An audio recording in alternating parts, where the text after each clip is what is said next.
吴家打铁还需自身硬，叶枫必须趁着夜色再次出发。他重新戴上面具，迈开步子走向夜色中，朝着吴家所在的方向快速前进，展开他的下一步计划。吴家的训练场与温家的格局大相径庭，这里更显狭长而深邃，只有寥寥几盏灯笼投射着昏黄的光线。一到达吴家的训练场，叶枫就感觉到了不同寻常的气氛，空气中弥漫着浓烈的铁血气息，土地上遗留着新旧交织的痕迹，显然这里刚经历过一场激烈的刀剑较量。在一旁准备的角落里，几名吴家的弟子正在擦拭打磨手中的长刀，他们全然不顾叶枫的到来。叶枫深吸一口气，清晰地宣布了他的来意：我是小丑忍者，今夜我前来吴家，意在挑战，只求一拜。一位身穿深色武袍，看起来地位不低的武者走了出来，他是吴家的武术长老。他静静地审视了叶枫一会，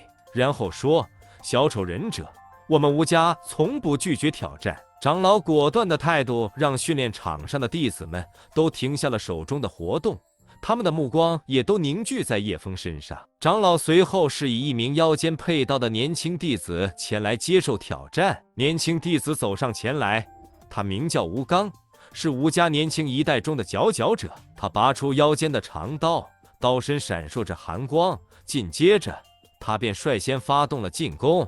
吴家刀法雨打飞花，刀法迅捷如风，似雨点般密集攻向叶枫。叶枫没有急于反击，而是继续使用自己独创的幻影步，身形时隐时现，他在刀影中穿梭，就像是与叶枫共舞。吴刚的刀法虽强，但始终难以捕捉到叶枫的真身。叶枫在几次闪避之后，突然出手，还是那一招阳气掌，但这一次他只用了掌锋，没有接触到吴刚。这一掌锋带着强烈的阳刚之力，正好击中了吴刚攻击的空档，将他推了回去。吴刚没想到叶枫的内力如此雄浑，失去了平衡，后退了几步，但很快他便重新调整了姿态，长刀在手，再次发动了攻击。这一次他使出了吴家刀法中更高阶的招式，翻云覆雨。叶枫凝聚内力，手掌如刀，借用了吴家的刀意，使出了自创的阳光刀掌，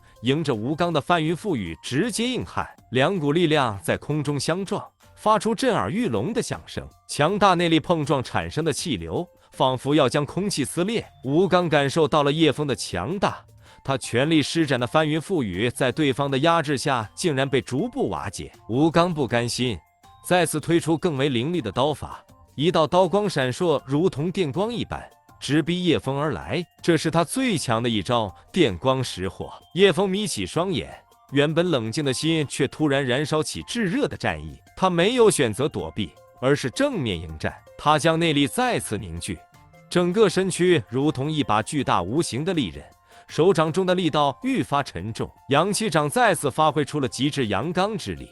这一次他加入了雷霆般的速度，阳光雷霆斩。叶枫一声怒喝，手掌如刀劈向吴刚的刀法，内力波动犹如雷霆般撕裂天地，两股力量再一次碰撞在一起。而这一次叶枫在内力和速度上完全碾压了对手。吴刚的电光石火完全被叶枫的阳光雷霆斩所压制，他毫无招架之力，被震得倒飞了出去，重重地摔在地上。他感觉到自己的右手已被内力所震荡，体内气血翻涌，内伤严重，几乎不能再动弹。叶枫看着倒在地上的吴刚，目光中闪过一丝不忍。吴刚勉强站起身子，满脸痛苦，但并未有任何屈服的意思。小丑忍者，你竟敢废了我的手，你以为这就能让吴家低头？我们吴家不会任人摆布。叶枫微微一笑，收拢了内力，我只求一拜。武道的比试难免有人受伤，只能怪自己学艺不精了。吴家其他武者围上来扶住吴刚，他们的眼神虽然怨恨，却又无可奈何。在这时，一个身穿中医道袍的吴家中医能手吴法以精湛的飞针技术著称。吴法端详了一下叶枫，然后转向吴刚，他手中的银针在月光下反射出冷冽的光芒。众人静静地看着，直到接下来将会见证一场不同寻常的治疗。吴法展示了他的飞针技能，他首先对吴刚进行了细致的检查，确定了伤势分布后，便开始施展他的绝技。他的手指如同弹琴似的，银针一根接一根的飞射出去，每一针都准确无误地刺入吴刚体内的穴位。天风穴开，调气治脉。无法低声念叨着这类治疗时所用的咒语。此时他手中的银针舞得更快，仿佛化为了一阵寒光，凌厉而准确。随着每一枚针的准确穿刺，吴刚脸上的痛苦神情逐渐缓解，他的呼吸也逐步平稳。叶枫看着吴法的医术，不禁想到之前在首富李家的事情。原来吴法跟吴天都是吴家的人。吴法完成对吴刚的治疗后，将银针收好，缓缓站起身来，目光转向叶枫。小丑忍者，虽然我以医术为主，但我的武技也不容小觑，我也想与你切磋一下。面对吴法的挑战，叶枫向吴法表示自己接受挑战，并请他先出手。吴法紧握右手，其上突然凝聚起一层淡淡的白雾。他的医术实际上蕴含着一种奇特的内力，这种内力让他的飞针技能更为犀利。双动千里，吴法低喝一声，突然间手中的银针如同冬日里的寒风，急速向叶枫飞射而去。叶枫早已警惕，他凝神聚气，再次使出了幻影步，在吴法的银针攻击之下灵活避让。但这一次吴法的银针好似有追踪效果，改变轨迹继续追击叶枫。意识到这次对抗的复杂性，叶枫决定不再保留，他的内力在体内运转，形成一道看不见的护体气场。阳光遁护，叶枫心中默念，将阳光之力转化为一层保护罩，将追踪而来的银针一一挡开。好强的内力控制！无法见状，不得不称赞一句。看到自己的飞针被叶枫轻松挡下，内心对叶枫的实力有了新的评价。他知道简单的飞针对叶枫几乎无效，于是他决定使用更为高级的技能。无法双手快速结印，低声念动不知名的咒语，一股更为强大的精气自他体内涌出。寒冰蚀骨，无法的声音如冰冷刺骨的北风。他身前凝聚起一股可见的寒气，这寒气迅速凝结成一枚枚寒冰之针，比先前的飞针更为凌厉，带着冰霜之力直向叶枫袭去。叶枫感受到前所未有的寒意袭来，在这场对决中，任何的犹豫都可能导致失败。叶枫立足稳固，双手展开，如同拥抱大地的阳光，集中全身的内力，发出更为强烈的光芒。至阳焚噬！叶枫大喝一声，从他体内爆发出一股炽热且充满生命力的能量。这股能量仿佛化作了一轮炽烈的太阳，将所有冲来的寒冰之针瞬间融化，甚至将寒气反压回去，直奔无法而去。无法见状，知道已经无法避免，只能尽力以内力护体，应接叶枫这一击。叶枫的至阳焚噬直击无法，虽然无法勉强抵挡，但仍被这股强大的阳光之力震得倒退数步，脸色惨白，显然已受了内伤。面对无法的内伤，叶枫只能暗自抱歉。但在这时，吴家的西医大家吴天踏前一步，他的存在仿佛是吴家的另一道保障。身为西医，吴天同样继承了吴家丰富的医学和武学传统，也拥有着接近大宗师层次的实力。吴天不仅医术高超，更是吴家在医武结合方面的领军人物。他轻抚着一直佩戴在腰间的随身医药箱，眼神坚定地注视着叶枫。现在轮到我出手了。吴天缓缓脱下衣袍，露出了一身结实的肌肉，这不是普通医者所拥有的体魄。他身体中流淌着的不仅是救人的人心，还有锻炼多年的沉厚内力。医者父母心，也有保家卫国之志。吴天缓缓地进入战斗状态，他以医学知识对人体的深入理解来发动攻击。他的拳法看似简单，却蕴含了生命科学的精髓。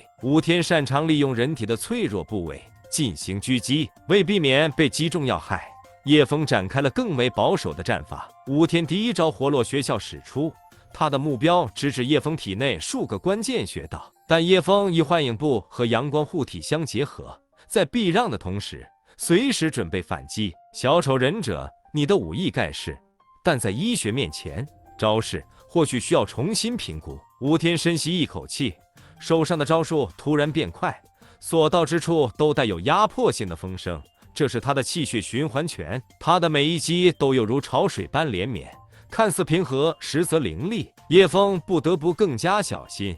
他的阳光刀掌在手，准备找到一个最佳时机。经过多个回合的试探和交锋，叶枫的内力凝聚在手掌，带起一阵热浪，指日焚空，运用阳光之力进行强力打击。一掌下去，吴天勉强用自己的心灵盾挡住，但仍被震退数步。一时间，训练场上的空气都仿佛凝固，所有人的目光都集中在两人的身上，期待着接下来将会发生的一幕。吴天站稳身形，深吸一口气，调整了一下自己的姿态，双手缓缓抬起，一股前所未有的强烈气势从他的体内散发出来。他的双手似乎在不断汇聚空气中的能量，周围的空气开始波动，一种神秘的力量正在形成。绝域天气！吴天低喝一声，释放出了他凝聚的所有力量。空气中突然形成一股巨大的气流涡旋，朝着叶枫袭来，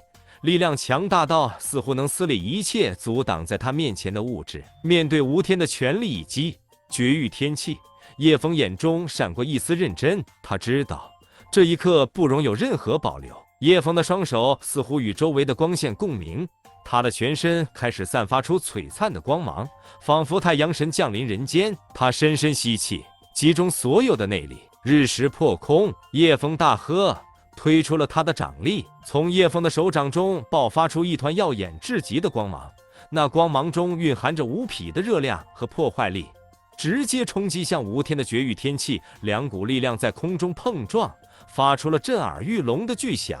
终于，日食破空如同日食般盖过了绝域天气的光芒，直接打中了吴天。吴天面对叶枫这一击，只能尽力抵挡，但最终还是被强大的力量冲击，向后飞去，重重地落在地上。众人见此，都为之震撼。吴天艰难地从地上爬起，面对围观的众人，他尽管面露微笑，但所有人都能看出他身受重伤的痛苦。他的声音沉稳，却有些虚弱：“你实力非凡，我已一脚踏入大宗师门槛，没想到还是败给了你。到此吴家的强者几乎都败下阵来了。”随后，叶枫转身向着训练场的出口走去。他身穿的小丑忍者装束，以及他在温吴两家展现的实力，小丑忍者的名字就如同夜空中的流星一般，迅速传遍了整个江城。无论是其他家族的弟子，还是江城的平民百姓，都开始谈论起这个神秘又强大的武者。叶枫一路上默默思考着接下来的行动。他知道声名扩散后，小丑忍者就成为了自己邪恶的那一面，救治妹妹的决心使自己已经违背了自己的良心。